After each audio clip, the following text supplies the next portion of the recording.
on the basis of a consideration of a wise public policy, you may excuse the defamation legally on the ground that the possible good from the kind of thing that is being written outweighs the harm in the person defamed.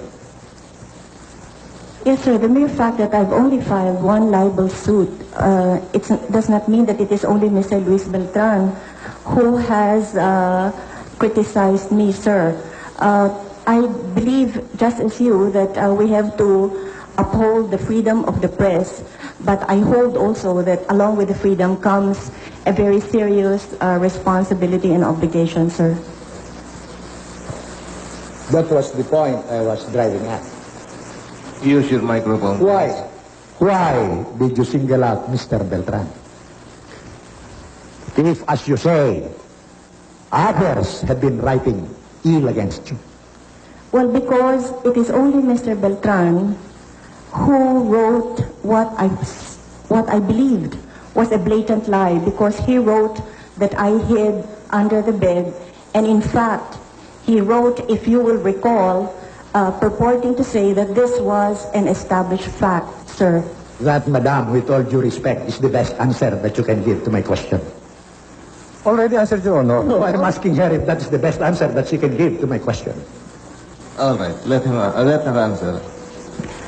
Whatever answers I give you today, sir, those are my best answers, and those are the answers that I believe are true and come from both my heart and my mind, sir. Does your government, your administration adhere to the principle laid down in the United States versus Bustos case, the landmark case on libel, which says complete liberty to comment on the conduct of public men is a scalpel in the case of free speech? The sharp incision of its probe relieves the abscesses of official doubt.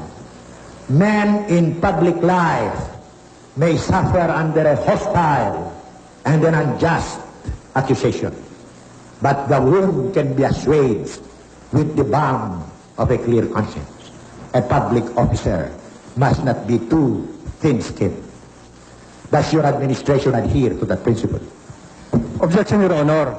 That is already a question of law which is being interpreted by the Supreme Court or the Judicial Department of our government as to whether or not the Executive Department adheres to that, adheres to it or not, is immaterial, because it is the Supreme Court that imposes the interpretation of law in the country. She is being asked if she adheres to that principle, if her government adheres to that principle. All right, we will allow the question. Yes, sir. The Aquino administration adheres to that principle, sir. Thank you, madam. And now, for my last two questions.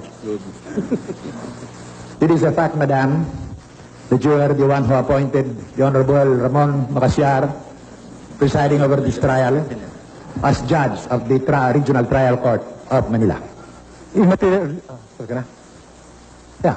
Objection, Your Honor, it is already immaterial because it is of judicial knowledge that the Executive Department is different, separate branch from the judiciary. All right. Just to satisfy counsel, I will say that I was appointed for the first time in 1983 by President Marcos. My question, Your Honor, was... Just a moment. Yeah. Then the President, when she came into power, asked every one of us to resign. Then one by one we were reappointed. That is what happened. That is historical.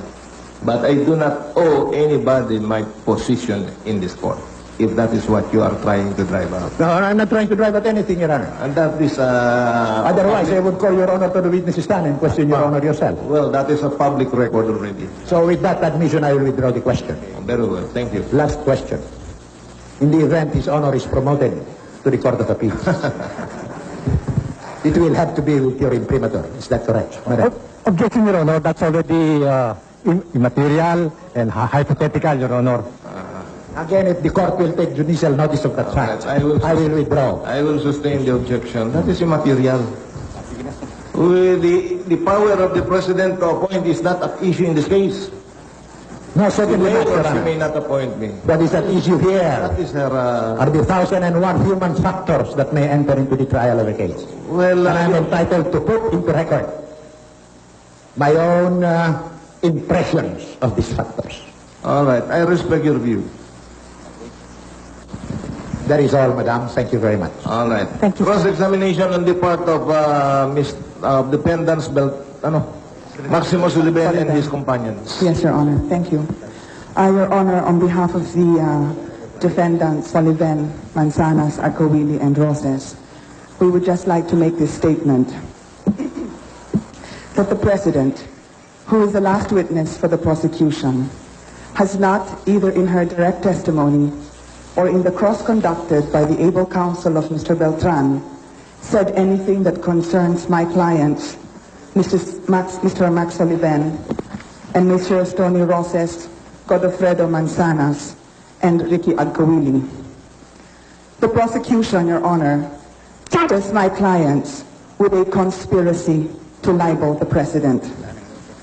If this honorable court will recall, we did stipulate, and it came out in its pre-trial order of February 27, 1990, that for a judgment of conviction to be rendered against my clients, the prosecution must show beyond reasonable doubt knowledge, specific acts or participation, and complicity of the accused Maximo Sullivan, Antonio Roses, Frederick Agcovilli, and Godofredo Manzanas in the preparation and writing of the column containing the supposedly libelous article.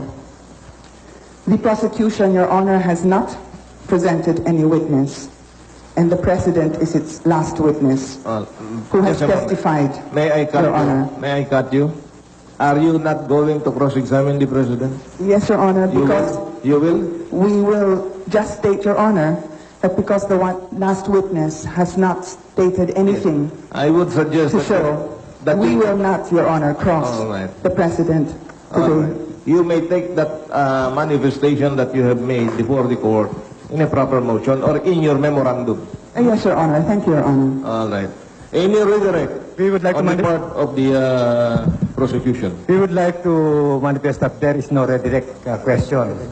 And if you, All right. Thank you, Mrs. Witness. You are excused. Thank you, Your Honor. Are you ready now to offer your evidence this afternoon? yes, Your Honor, in order to Do so, please. Thank you, Madam President.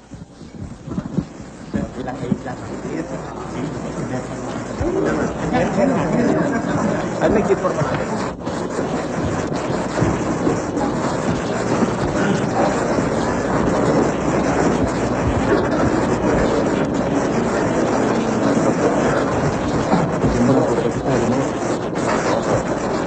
Hindi ka rin papayagan. Hindi ka rin papayagan. All right. Offer. Yes, Your Honor.